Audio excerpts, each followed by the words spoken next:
അടുത്ത കാലത്ത് ഇങ്ങനെ ഒരു ഇലക്ഷൻ നമുക്ക് ഉണ്ടായിട്ടില്ല. ഇത് വലിയ ടെൻഷൻ.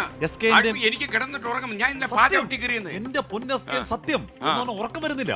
ഓരോ അരമണിക്കൂർ ഉണരുകയാണ്. മനസ്സിലാക്കാം. ഇത് നമുക്ക് പാചകം ടിക്കറിന്റെ ഒരു കാര്യം അത് ഒരു കാര്യം കൊണ്ടല്ല കരുത്, രണ്ട് കാര്യം കൊണ്ടും. അതെ, വേറെന്തോ എന്ന് പറയുന്ന പോലെ നമുക്ക് എന്തിനാ ടെൻഷൻ? സ്ഥാനാർത്ഥി ടെൻഷൻ പോലെ നമ്മൾ രാവിലെ നമ്മുടെ ജോലി 5-6 തവണ പറഞ്ഞു, ഇല്ല. അതെ അതെ, അതാ പ്രശ്നം. പെരുമ്പറ അടിക്കുന്ന പോലെ സ്വയം പറയാണ്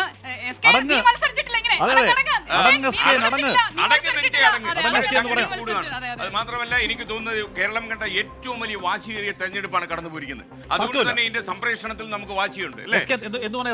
എസ്കെന്റെ കരിയറിലെയും എന്റെ കരിയറിലെയും അടക്കം ഏറ്റവും ഉദ്വേഗം തെരഞ്ഞെടുപ്പാണ്, തർക്കം വേണ്ട. കേരളത്തിന്റെ ചരിത്രത്തിൽ ഇത്രത്തോളം ഉദ്വേഗമുള്ള ഒരു തിങ്കളാഴ്ച, ഒരു ഞായറാഴ്ച പൂർത്തിയായി എന്താകും സംഭവിക്കുക എന്ന കാര്യത്തിൽ ഒരു പിടുത്തവും ഇല്ലാത്ത ഒരു തിങ്കളാഴ്ച അറിയില്ല. സഗീർ ആരാണ്? നല്ല മനുഷ്യനായിരുന്നു. ഓക്കെ, അപ്പൊ അതെ, ഓക്കെ, അത് കുഴപ്പമില്ല. ഇല്ലല്ല, ഞാൻ അവിടെ നിർത്തി. കാര്യം അത് വഴിയിലെങ്ങണം വെച്ച് കണ്ടു കഴിഞ്ഞാല്. മാത്രമല്ല, ഞാൻ ഒരു പണ്ട് പെട്ടെന്നൊരു കാര്യം പറയാം. ഈ നമ്മുടെ രാഘവൻപിള്ള സാർ ജനയുത്തുള്ളൂ ജനറൽ മാനേജർ ഉണ്ടായിരുന്നു. അദ്ദേഹത്തിന്റെ മകളാണ് ആർ ലതാദേവി. അപ്പൊ ലതാദേവിയുടെ സഹോദരിയാണ് ഉഷ കോളേജ് അധ്യാപിക. അപ്പൊ ഈ ഉഷ ഞങ്ങൾ ഒരു കാലം പഠിച്ച കാണുമ്പോഴൊക്കെ ഞാൻ പറയും, നിന്റെ അച്ഛനെ എങ്ങനെ കൈകെട്ടി ഞാൻ ചവിട്ടി കൂട്ടിക്കളയും കേട്ടോ, ഇങ്ങനെ ഒരെണ്ണത്തിനെ കാമ്പസിലേക്ക് വിട്ടതിൽ എന്നിങ്ങനെ പറയുമായിരുന്നു. കൊല്ലം റെയിൽവേ സ്റ്റേഷനിൽ വെച്ച് ഞാൻ ഈ ഉഷയും ഒരു പ്രായ മനുഷ്യനെ കാണുന്നു. അപ്പൊ പറയുന്നു, ശ്രീകണ്ഠന് മനസ്സിലായോ, നീ ചവിട്ടി കൂട്ടു എന്ന് പറഞ്ഞ ലത ഇത് രാഘവൻപിള്ളയായിരുന്നു പറഞ്ഞു. ഞാൻ നിന്ന് ഉരുകയല്ലാതെ മാർക്ക്. ഞാൻ പറഞ്ഞു, അങ്ങ് ജനയുദ്ധത്തിന്റെ ജനറൽ മാനേജർ ആയിരുന്നു എന്ന്. ഞാൻ പറഞ്ഞു, അല്ല, ഞാനതൊരു തമാശയ്ക്ക്. മനസ്സിലായി. ഓരോ ദിവസവും ചവിട്ടി കൂട്ടുന്ന വാർത്ത ഇവിടെ കൃത്യമായി വന്ന് പറയാറുണ്ട്.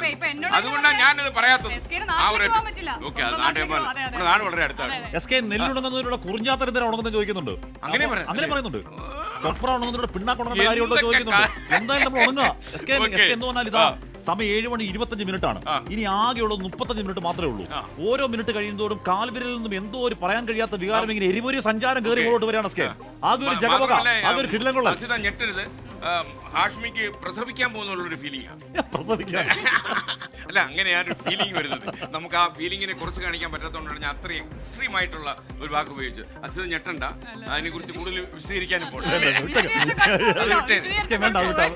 ഇതിനെയാണ് വിവരമുള്ളവർ ചളി എന്ന് പറയുന്നത്. മനസ്സിലായല്ലോ? ഓക്കെ, നമ്മുടെ ഡെസ്കൊക്കെ എല്ലാം സജീവമാണല്ലോ.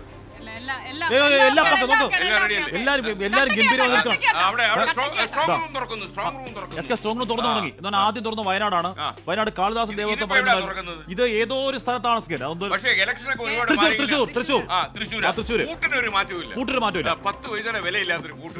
പൂട്ടുണ്ട്, അതിനൊരു വെള്ളത്തുണി പൊതിഞ്ഞ് ഒരു പിങ്ക് കളറും ഒരു മെറൂൺ ഒരു പർപ്പിൾ കളറുള്ള ലോക്കും അടിച്ച് അങ്ങനെ ഇരിക്കുകയാണ് സാധനം. അത് സ്ട്രോങ് ആണ്. പക്ഷേ പൂട്ട് മാറ്റണം. അതിനിടയിൽ മലപ്പുറത്ത് ഈ സ്ട്രോങ് റൂം തുറക്കുന്ന ദൃശ്യങ്ങൾ എടുക്കാൻ മാധ്യമങ്ങളെ സമ്മതിക്കുന്നില്ല നിഖിൽ പറയുന്നുണ്ടായിരുന്നു. എന്താ കാര്യം മനസ്സിലാവുന്നില്ല. ഉദ്യോഗസ്ഥർ ചോദിച്ചു എന്താ സമ്മതിക്കാതെ, ഉദ്യോഗസ്ഥർ മറുപടി ഞങ്ങൾക്കും അറിയില്ല.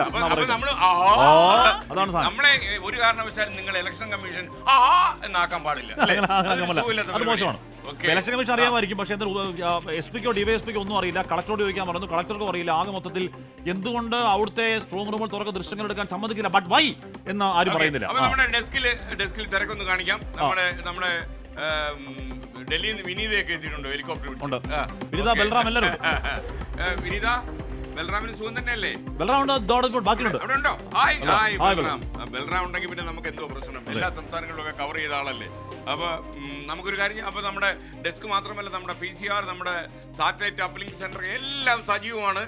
പല ആൾക്കാർ ഇവരുടെയൊക്കെ മുഖം ഒന്ന് ശ്രദ്ധിച്ചാൽ മനസ്സിലാകും, ഇവരിന്നലെ നിദ്രാവിഹീനമായ രാത്രിയായിരുന്നു. ഓക്കെ, എന്തെല്ലാം സ്വപ്നങ്ങൾ കാണാനുള്ള സമയമായിരുന്നു, അതെല്ലാം നഷ്ടപ്പെട്ടു പോയി. മൊത്തം കണക്കുകളിലായിരുന്നു അവര്. ഇവിടെ മമതാ ബാനർജി ഒന്നും ഇപ്പൊ റിലാക്സ് ആയി അല്ലേ? 7:30 സമയം 7:30 ഇനി 3 മിനിറ്റ് മാത്രമേ ബാക്കിയുള്ളൂ.